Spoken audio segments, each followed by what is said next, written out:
The second round of the NBA playoffs have started. We've still got some first round series to go. We're going to be talking about Monday's games in today's show. Michael Bolton. Let's get to it.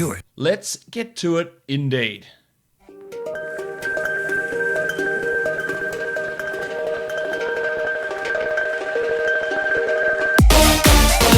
You are Locked On Fantasy Basketball, your daily fantasy basketball podcast, part of the Locked On Podcast Network, your team every day. Hello and welcome to the Locked On Fantasy Basketball podcast brought to you by Basketball Monster. My name is Josh Lloyd and I am the lead fantasy analyst at basketballmonster.com and at Yahoo Sports Australia, and you can find me on Twitter as always at redrock_bball and on Instagram at Locked On Fantasy Basketball. We're looking at Monday's games. There's only the two of those games on because we're in the process of some first round series ending, some second round series starting. In fact, both of the Eastern Conference second round series are underway. While in the West, we're waiting on series to end before we get there. Now, I'm recording this on Sunday. And at this point, what we've had on Sunday is the beginning of round 2 in the East, with Boston with a comfortable victory over Toronto. And I'm currently recording this with the Clippers and the Mavericks pretty closely knotted at this point, and that one could go either way. Then still waiting on Denver and Utah. Both of those series could be over by the time you listen to this podcast, and then we'll have an update on that tomorrow. But let's have a look at some other series. The Monday games, it is the Rockets and the Thunder. They are first up for Monday's games. And Houston had a big win in Game 5, so they are 3-2 up. On the Thunder, Russell Westbrook is back for Houston. Dennis Schroeder and PJ Tucker both escaped suspensions. They just got fines for a punch to the dick by Schroeder and then a retaliatory headbutt by PJ Tucker. But both of those guys will be ready to play for Game 6 with Houston with that 3-2 lead. Now, the Rockets are 5.5 point favorites here in this one. The total is 226. The spreads and the totals are remarkably similar between the two games on Monday. So let's have a look at this one. We're looking at FanDuel pricing here at point guard. Russell Westbrook's at 9,400. Now, he played just 24 minutes in his first game back. He shot horribly and he had 28 FanDuel points.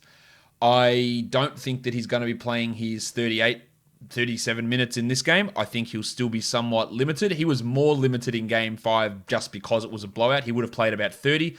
I think he gets to 34 in this one, but 9,400 means that we're expecting close to 50 points from him, and I'm not quite sure we're there with it. On the contrast, Chris Paul's at 8,200. Now, Paul's last couple of games haven't been great. In fact, his last game was pretty poor, just 27 points in that one. But he can get at least close to that 40-point mark. I think he's a worthwhile option, especially to save $1,200 over spending that on Russell Westbrook. Austin Rivers, the other point guard, he had a pretty good Game 5, but I don't think that's really reliable. At shooting guard, Gilgeous-Alexander, absolute trash in Game 5. He had 9.6 points. That's horrible. We know he is better than that. He'd been cruising around that 40-point mark for a while. He's at 7,300. It's a good price drop. It's $400 down from where he was before, so that is encouraging for Gilgeous-Alexander. Am I super interested in him here? I think he is okay. I'm not sure that there's really high-level upside in him, but I don't mind him as somewhat of a cash play. The old dick shot artist himself, Dennis Schroeder, is at $6,000. Now, I like that one. I think there's real value in that. Last game he had 26 even before he was ejected in 23 minutes. He's averaging 35 over the last 3. Given the amount of minutes that he can play against his Houston team, I think 6,000 for Schroeder looks to be probably the best value out of the Paul, Gilgeous-Alexander, Schroeder triumvirate. Jimmy Harden's at 11-2, only 44 in the last game with Westbrook back, and with the blowout, he can be better than that. Westbrook returning does put a little bit of a capper on what he can do, and I'd probably incline to go with my big money on Giannis in the other game of the day. But Harden at 11-2 is always going to be an option. Lou Dort isn't, because he's just a horrible offensive player. Good defensively, but absolutely horrible offensively. And that, of course, limits what he is able to do. For your small forwards, the Italian cock, Danilo Gallinari. Hands off my cock! He's at 5,500. We're talking about Chris Paul and Gilgeous-Alexander struggling. He was worse. 7 points only in Game 5. He's averaging just 17 over the last 3. Started out this series really well. I would not have huge amounts of faith in him. They're playing him at center a bit. He's being cooked offensively. I think he can be much better than he was. At 5,500, there is value there, but really only as a tournament, while Darius Bazley at 3,600, he had 28 points, and his minutes are slowly creeping up. Do I think that he's going to get 28 again? Probably not, just because the blowout did factor into that, and it gave him some extra playing time, but he can be a 20-point guy. He can be a 21, 22-point guy. Is that really that high upside? It probably isn't, but he's at least in the mix. While Eric Gordon's at 5,500. Gordon, who'd been horribly inconsistent. Actually, that's not true. He'd been consistently bad during the regular season. He's been pretty good in these playoffs, averaging 33 points over the last 3. And at 5,500, I'll take that every day of the week. He's starting over Dan House with Westbrook back. He's getting these 30-plus minutes. There is concern with how his usage goes when Westbrook and Harden play a full load. Giggity! But will they play a full load? Will Westbrook play a full load in particular? So I think you can look at Gordon, but I get the feeling he's due for a stinker and a lower usage output game in that lineup with Harden and Westbrook. It is just hard to maintain that level of production continually. Dan House at 5,000, coming off the bench a little bit harder to get excited. Bobby Covington's at 5,300. Good game from Cov last time, 43 points. He has been up and down, so like Gallinari, to me, he's only a tournament player, while Big Jeff Green. My name is Jeff. Just getting a ton of minutes. Now, he did get extra minutes last game because Tucker was ejected. So with Westbrook back, weirdly, it does impact what Green can do in terms of playing time, but he's been so good, averaging 29 points over the last 5, and at 5,100, that's really strong. Now, I think he's probably more of a 22, 23-pointer here, just because of the potential restrictions on his minutes, but he's not completely out of play. Steve Adams at 5,500, the minutes are going down for Adams. I'm not feeling super confident with him against this team, while PJ Tucker at 42, he's just not doing enough to really warrant huge amounts of DFS attention for us here in this one. Guys, I tell you what should warrant your attention. That is Built Bar, which is the best tasting protein bar ever. Built Bar is back. New flavors. 6 of them, in fact. Caramel brownie, carrot cake. And why don't you go to BuiltBar.com and you can check out the full range of 18 amazing flavors which taste just like a candy bar. All bars are covered in 100% chocolate. They are soft and easy to chew, and they are great for a health-conscious guy or girl. Lose or maintain weight while indulging in a delicious treat. The bars are low calorie, low sugar, high protein, and high fiber. For example, the new coconut almond bar, 18 grams of protein, 180 calories with only 5 grams of sugar. That is one of the best offers you can find. And another great offer that you can get is if you go to BuiltBar.com and use the promo code LOCKEDON, that's one word, locked on, and you'll get $10 off your next order. So go to BuiltBar.com, use that promo code locked on, get yourself the best tasting protein bars, money combined, and you save $10 with that locked on promo code at BuiltBar.com. Next game is the first game in round 2 in the Eastern Conference battle between the Miami Heat and the Indiana Pacers, the Milwaukee Bucks. That was the other round.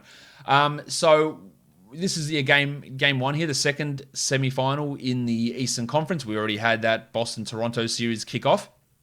Now we know that Giannis and Chris Middleton playing really low minutes against Orlando. I don't think they're going to be able to do that necessarily here against Miami, so that's going to give them a boost in value. There is an injury for Milwaukee with Eric Bledsoe popping up on the injury report with a hamstring problem. He'd only been getting sort of 26 to 27 minutes anyway. If he is out, it'll be the big ragu. It'll be George Hill. George Hill will probably push to 30 minutes, and then Matthews and DiVincenzo and Connaughton will pick up some of that slack if Bledsoe does happen to be out. I don't think they go with someone like Frank Mason. At point guard, the iron shoulder, Goran Dragic. He's up at 6,500. He's been playing well. He's averaging 36 over the last 5. It is a pretty strong matchup for him here. I think 6.5 might be a little bit too high. I don't mind it for cash, but I think the tournament upside is probably a little bit limited. While Bledsoe at 58, hamstring issue, minutes limited, playoff struggles. I'm not going to invest in that. Georgie Hill's at 44. I like it if Bledsoe's out in particular. He can have the occasional big game, but I don't trust it on the reg, so I'd be holding off on Hill unless Bledsoe is out.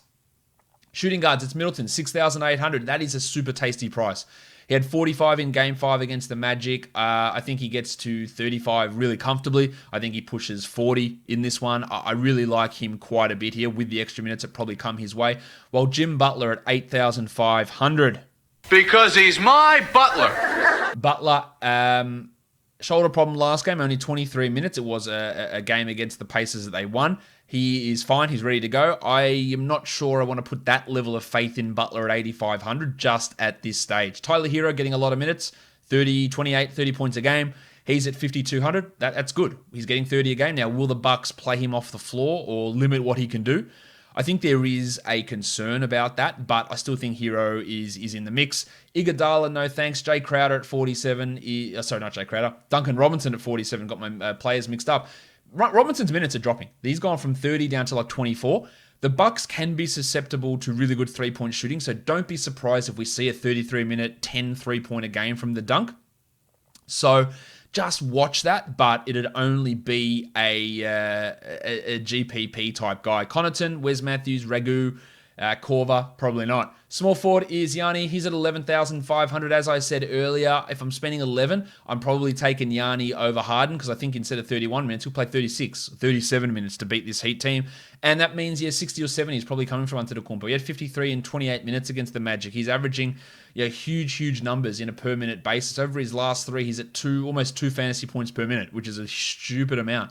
So he could drop a 70 or 80 really comfortably. I like him quite a bit. Jay Crowder at 47. He is at 47. It just wasn't the right guy I was talking about at that time. I don't love Crowder here. He's probably going to start, but he's more of a tournament guy who doesn't really excel all that often.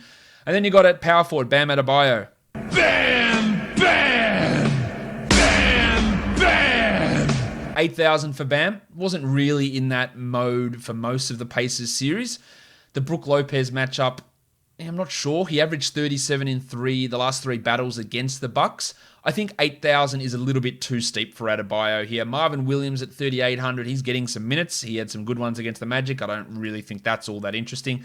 And then the other center is Brook Lopez, 5,700. I think Lopez gets to around 30 here. So that's going to give him pretty good cash value. Maybe the tournament upside is somewhat limited for Brook, but I do think there is some pretty good cash value there for him. And then Kelly Olynyk at 4,000. Nothing that's exciting me there for Big Cal. That will do it for today's show. Only the two games, as I said. Let's just give a quick look back. How's this Clippers game looking? The Clippers have extended it out 14 points with 4 minutes to go. So I'd reckon that they're going to get that victory, and then they'll be on to round 2 of the playoffs. But we'll update that tomorrow, guys. Don't forget, subscribe, Apple Podcasts, Google Podcasts, Stitcher, Spotify, and on YouTube. Give it a thumbs up. Leave a comment down below, guys. We are done here. Thank you so much for listening, everyone. See ya.